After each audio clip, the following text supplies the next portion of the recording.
yàgg ba léegi maa ngi yëngatu ci ay métis di yóbbu ay nag ma koy yóbbul sama bopp ma koy dem di yóbbu pour insémination bi. Khady Sow possède une étable laitière à Dara et pour elle, l'élevage est avant tout une affaire de passion. Il y a 1 an, elle a acquis une vache brésilienne grâce à une subvention de l'État. nag yi ñu ngi waroon jër 3,5 millions. léegi nguur gi wàññil ko éleveurs yi pour ñu mun ci jot ñu jëriñoo ko ñu jaay leen ko ñoom 1,2 million. kon nguur gi def na fi jéego bu rëy ci wàllu élevage. nag bi nga xam ne jënd naa ko élevage maa ngi ci dindi 6 litres par jour kon xam nga loolu rek xaalis la suñ ma litre bi chaque 15 jours ñu ngi may fay 40 000. leneen li mooy gol bu am juróom-ñeenti weer nga jaay ko 1,5 million yaa ngi jëndoon yaayam 1,2 million loolu rek bénéfice commencé na ñëw.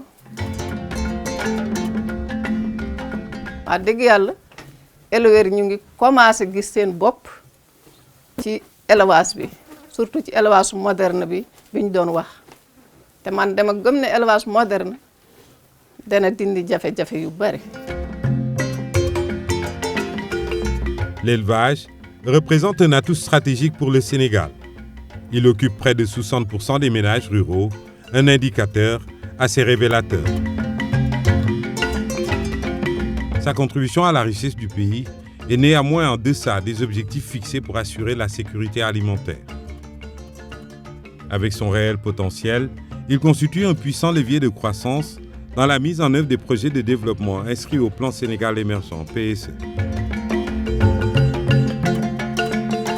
Ce plan, référence économique du pays, a défini des priorités stratégiques qui visent à améliorer la compétitivité durable du secteur de l'élevage. Objectif, réaliser la sécurité alimentaire, améliorer les revenus, préserver les ressources naturelles afin de relancer des filières de production et des industries animales par approche intégrée devant favoriser le développement de chaînes de valeur.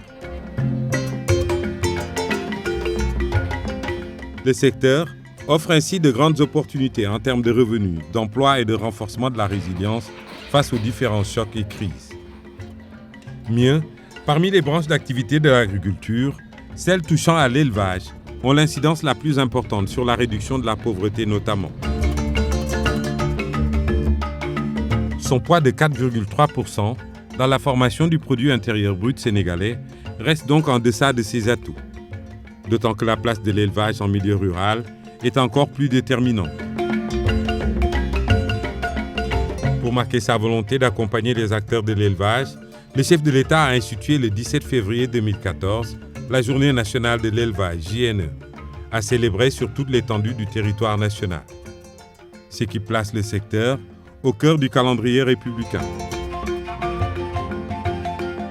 Par ailleurs, la lettre de développement du sous-secteur combine la productivité, la sécurité alimentaire et la lutte contre la pauvreté pour impulser une nouvelle dynamique moyennant un processus de modernisation jugé indispensable. De ce fait, de nouvelles races sont introduites avec 1077 vaches en 2017 ayant une capacité de 25 litres de lait par jour. Des fermes industrielles sont lancées ou en voie de l'être et l'insémination artificielle ainsi que la vaccination bovine sont enclenchées à une très vaste échelle.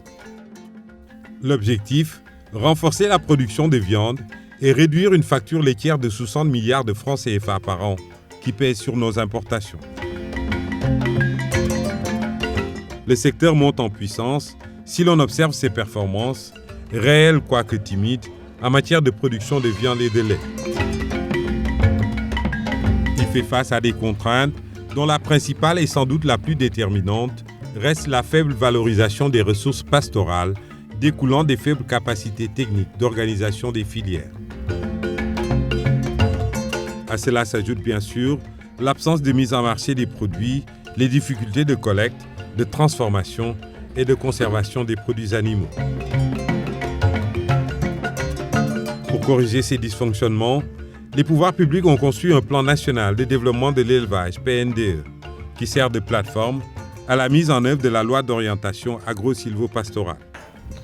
S'insérant dans l'axe 1 de transformation économique du PSE, l'élevage poursuit l'objectif de développement accéléré des filières clés que sont le bétail, la viande, le lait, le cuir, les peaux et l'aviculture, en améliorant la productivité et la compétitivité des filières animales. Chaque année, le Sénégal importe plus de 300 000 têtes de moutons pour la fête de la Tabaski. Avec le programme d'autosuffisance en moutons, le Sénégal s'est résolument engagé à sortir de cette situation de dépendance. Le pays en a largement les moyens et le potentiel, surtout avec le fort engouement noté au niveau des acteurs qui s'investissent de plus en plus dans l'élevage, devenu une activité très rentable. L'atteinte de cet objectif serait très profitable au secteur et à l'économie nationale. Les 3 races reconnues au Sénégal, c'est le Djalonké, le Touaber et le Peul-Peul. Donc c'est des petites races qui ne peuvent pas produire beaucoup de viande. Donc il y a une nécessité d'améliorer ces petites races-là. Et on ne peut l'améliorer que pour le moment avec le ladoum qui est adapté à toutes les régions du Sénégal. L'État a décidé d'acheter chaque année 1000 géniteurs ladoum et de les introduire dans le cheptel local en vue de les améliorer au bout de 5 ans. Le secteur a ainsi bénéficié de réalisations majeures, avec la consolidation de la protection sanitaire et de la santé animale, le renforcement de la résilience éleveur avec les programmes de mise en place d'aliments de bétail, le renforcement des infrastructures et équipements de transformation et de commercialisation des produits animaux, avec notamment les marchés à bétail à vocation sous-régionale de Djiguinoun, Birkilane, Sewekhaï et Thillé-Boubacar. Et enfin, l'installation de mini-laiteries, de centres de collecte de lait et d'infrastructures d'abattage. Dans la foulée, le ranch de Doli reprend des couleurs avec un mur de 129 km, ceinturant ses 87 000 hectares de couvert végétal pour soustraire cette merveille de la nature des affres des feux de brousse récurrents. Coût de l'opération, 6,5 milliards de francs CFA. Le sous-secteur de l'aviculture industrielle connaît un essor.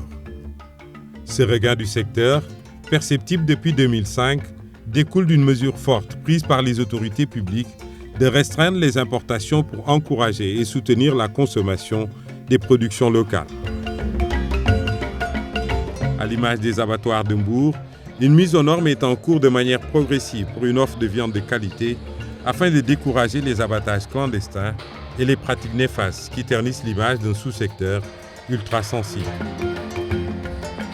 Diamniadio, qui est le condensé du futur du Sénégal en termes de réorganisation de l'espace, va accueillir, grâce à la coopération indienne, un abattoir ultramoderne d'un coût de 21 milliards de francs CFA, avec une capacité journalière d'abattage de 800 bovins, 4000 ovins et caprins et 5000 porcins.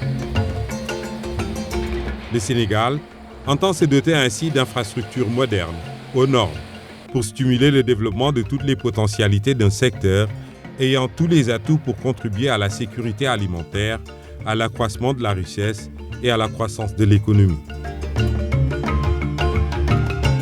Ces différentes initiatives préfigurent l'amorce d'un environnement favorable au développement des systèmes d'élevage au Sénégal.